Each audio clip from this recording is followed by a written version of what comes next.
Hi, we're on the Shtick with a very fit David Southwick. Hi Henry, how you going? I'm very good. You've been very busy. Yes, I have. Lots on, and we've just come off a very busy parliamentary week, and we had an exhibition to celebrate Israel's 65th Independence Day. It's the first time ever that we had an exhibition in Queen's Hall in Parliament. It featured innovation and science, Israel's refugee policy, and a whole range of different stories about Israel. And of course, for the first time, the Premier of Victoria got to visit the exhibit and learn a little bit more about Israel. So we have a lot of friends of Israel, like Malcolm Turnbull in federal parliament. We have you, helping Israel boost its image. Yes, I think it's really important for us to get the word out about what Israel has to offer and the opportunities that it brings. And certainly Victoria and Israel do a lot together, and we can learn from one another in so many different ways. But that was a parliamentary week that finished on Thursday. Yeah. And then on Friday morning at 8:30, I took off for the Oxfam walk. Oxfam is an organisation that helps alleviate poverty around the world. And I entered a team with Parks Victoria and Bruce Towers, who is a quadriplegic. And for the first time, we're doing a lot of first timers, as you can, Henry, but for the first time, we pushed a quadriplegic for 100 kilometres in a specially designed wheelchair to raise awareness for accessibility in our Victorian parks. Fantastic. 100 kilometres in 32 hours. That is amazing. And a few blisters to tell the stories for it. And then following that, you were involved in the opening of the Caulfield Racecourse Reserve. Yeah, so the Oxfam walk finished about 4:30 on Saturday and got home about 7 o'clock, back up in the morning for the opening of the Caulfield Racecourse Reserve, and to coincide with the opening of this brand new park for Caulfield, which is really, really exciting. We had two fun runs, an 8.5 kilometre and a 3.5 kilometre. And I thought to myself that I'd be lucky to even get there. And the adrenaline kicked in. And before I knew it, I decided that I stripped off the gear and ran the 8.5k. So, fantastic. So I backed the 100k up with the 8.5k. But it was just terrific. We had over 500 runners that took part, raising over $40,000 for local charities. So the idea was that people entered a team and supported their local charities. 18 charities were represented, and we raised over $40,000, and the Caulfield Park Bendigo Bank contributed another $8,000 for the highest fundraisers.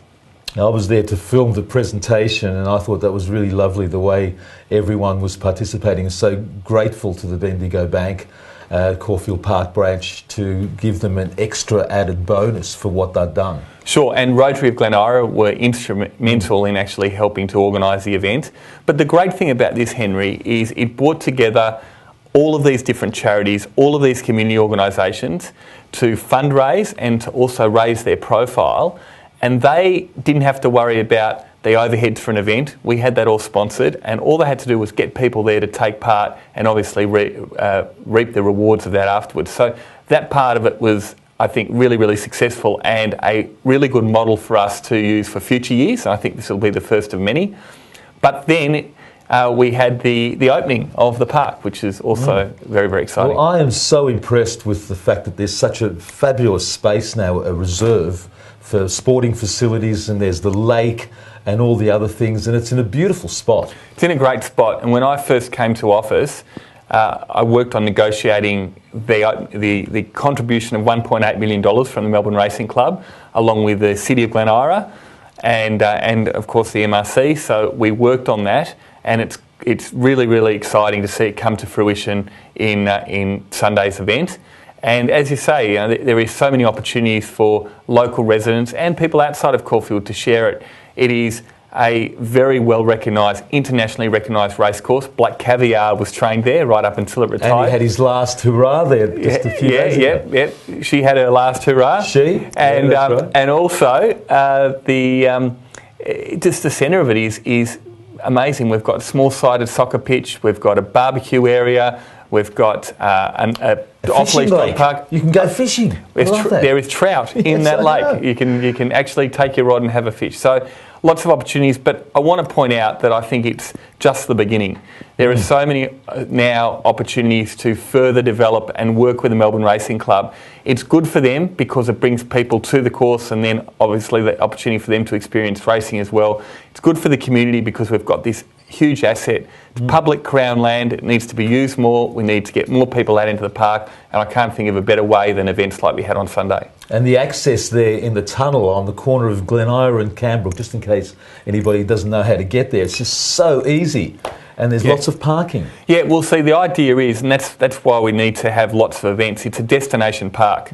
So because it's got a lot of tracks around it, you can park right inside the reserve itself and then use all of the different facilities. So that's really important, and I'd like to see more sporting games take place there and really engage the community in a whole range of different activities, maybe even weekend markets. Who knows? Lots of opportunities. It's a great space, great facility, and we should be using it more. Fantastic. Now, what you do in Parliament is mainly related to youth and mental health and all sorts of things like that? Well, yeah, I do a lot of things. Last night, coincidentally, we had a mental health youth forum. And Mary Wooldridge was our speaker. And we had a representative from Headspace as well. And we were talking about the issues that young people face around mental health, drugs and alcohol. Very, very important that we're doing as much as we can to help young people, and that's what the forum was about. We had 50 plus people, and I'm really keen as a local member to put on these sorts of forums, hear from local residents and utilise that to help inform the government of the sorts of policies we need to be doing to ensure that young people feel safe, feel secure, and obviously have opportunities in ensuring that their life lead to bigger and better things. Well, that's fantastic. David, I really appreciate you coming on. Pleasure. And we're going out with Idan Rachel, who's a great star and a friend of mine from Israel. And we'll see you next week for Mother's Day Shtick. Go Shtick. Shalom.